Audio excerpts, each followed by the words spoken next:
आज बड़ी विनम्रता से उस चारा चोर तक अगर नागपुर से आवाज जाए महाराष्ट्र की तो कहना चाहती हूँ, हम हैं मोदी का परिवार, ये नौजवान है मोदी का परिवार। बोलो उससे, कौन है मोदी का परिवार? कौन है मोदी का परिवार? कौन है मोदी का परिवार?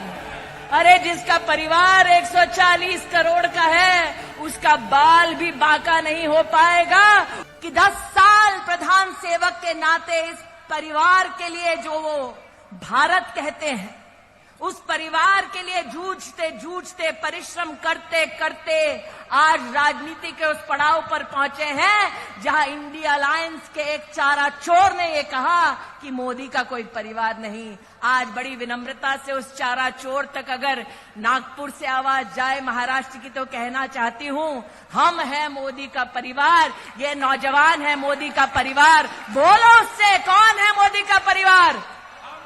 कौन है मोदी का परिवार? कौन है मोदी का परिवार?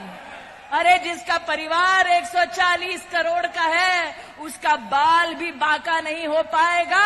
उस व्यक्ति ने संकल्प लिया है कि ये कर्तव्य काल है, 2047 तक भारत को पूर्ण रूप से विकसित बनाना है। इसलिए हर युवा को बाहर आना है कि 10 साल प्रधान सेवक के नाते इस परिवार के लिए जो वो भारत कहते हैं, उस परिवार के लिए जूझते जूझते परिश्रम करते करते आज राजनीति के उस पड़ाव पर पहुंचे हैं जहां इंडिया अलायंस के एक चारा चोर ने ये कहा कि मोदी का कोई परिवार नहीं। आज बड़ी विनम्रता से उस चारा चोर तक अगर नागपुर से आवाज जाए महाराष्ट्र की तो कहना चाहती हूँ, हम हैं मोदी का परिवार, ये नौजवान है मोदी का परिवार। बोलो उससे, कौन है मोदी का परिवार? कौन है मोदी का परिवार? कौन है मोदी का परिवार? अरे जिसका परिवार 140 करोड़ का है, उसका बाल भी बांका नहीं हो पाएगा। उस व्यक्ति ने संकल्प लिया है कि ये कर्तव्य काल है, 2047 तक भारत को पूर्ण रूप से विकसित बनाना है। इसलिए हर युवा को बाहर आना है कि हर राम भक्त ने, जिसने धर्म के लिए धैर्य दिखाया, आज पुनः धैर्य दिखाने का समय आया है। राहुल गांधी तक मेरी आवाज पहुंचे तो कान खोलकर सुन लो। मैदान तुम चुनो, कार्यकर्ता हम देंगे।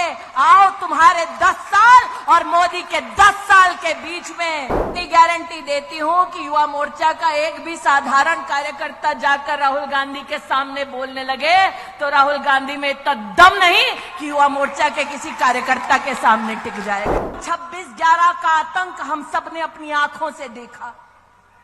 हम सबको याद है, पाकिस्तान से आतंकवादी आए, मुंबई की सड़कों को लहूलुहान कर दिया और दिल्ली में बैठी सोनिया मैडम की सरकार चुपचाप तमाशा देखती रही। उस शाम जब मुंबई लहूलुहान हो रही थी, तब मीडिया के माध्यम से पता चला कि कांग्रेस के युवराज किसी जश्न में शामिल थे। जब वो सत्ता में थे तो उनका घमंड ऐसा कि उन्होंने भगवान राम का कोई अस्तित्व नहीं, ऐसा एफिडेविट देश की एक कोर्ट में दे दिया।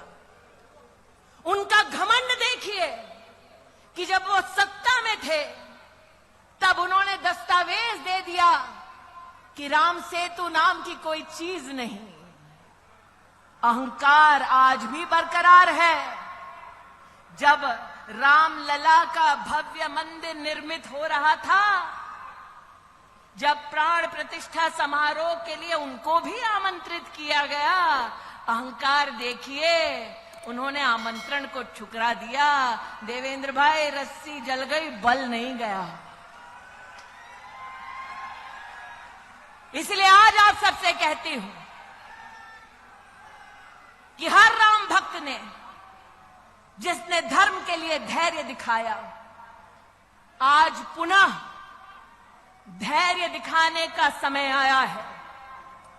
हमको उकसाया जाएगा, कुछ लोगों को एआई के माध्यम से, डीपफेक के माध्यम से बरगलाया जाएगा, लेकिन आज हम डंके की चोट पर कह सकते हैं, और अगर राहुल गांधी तक मेरी आवाज पहुंचे तो कान खोलकर सुन लो, मैदान तुम चुनो, कार्यकर्ता हम देंगे।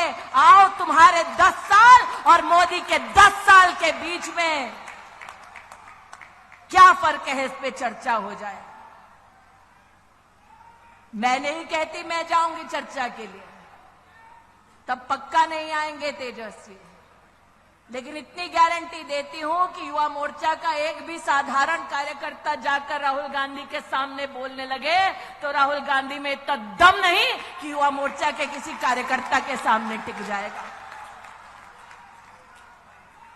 और अगर युवा मोर्चा के किसी कार्यकर्ता को यह मौका मिले कि जो अन्याय करने के बाद न्याय यात्रा निकालने का ढोंग कर रहे हैं, उनसे अगर बात करने का मौका मिले, तब एक प्रश्न अपनी दीदी की ओर से जरूर पूछना कि प्रभु राम के अस्तित्व को नकारा, भारत की सेना के शौर्य को धिक्कार कर राहुल गांधी और उसके नेताओं ने देश की संसद में भारत की सेना से प्रमाण मांगा उनके पराक्रम का। मैं उस महाराष्ट्र में काम कर चुकी हूं जहां पर 26/11 का आतंक हम सब ने अपनी आंखों से देखा। हम सबको याद है, पाकिस्तान से आतंकवादी आए, मुंबई की सड़कों को लहूलुहान कर दिया और दिल्ली में बैठी सोनिया मैडम की सरकार चुपचाप तमाशा देखती रही। हम सब महाराष्ट्र में इस बात के साक्षी हैं। नितिन जी को याद होगा, गृह मंत्री को उस वक्त कांग्रेस की सरकार में कपड़े बदलने से और प्रेस कॉन्फ्रेंस करने से फुर्सत नहीं मिल रही थी, और यहां पर जनता त्राहिमाम कर रही थी कि किसी को तो भेजो ताकि हमारी रक्षा हो सके। और उस शाम जब मुंबई लहूलुहान हो रही थी, तब मीडिया के माध्यम से पता चला कि कांग्रेस के युवराज किसी जश्न में शामिल थे। वो व्यक्ति जो मुंबई जब लहूलुहान हो रही थी जश्न में शामिल थे, वो भारत की सेना से उनके पराक्रम का तब प्रमाण मानते हैं जब भारत की वायुसेना पाकिस्तान में आसमान चीरते हुए आतंकवादी कैंप्स को ढेर करती है। आज चाहती हूं उनसे पूछा जाए कि क्या यह संभव था जब कांग्रेस की सत्ता थी कि विंग कमांडर अभिनंदन को भारत की सरहद पर पाकिस्तान हाथ जोड़ते हुए वापस छोड़कर जाए। और ये 56 इंच की छाती वाला है जिसने 56 घंटे में विंग कमांडर अभिनंदन को भेजा।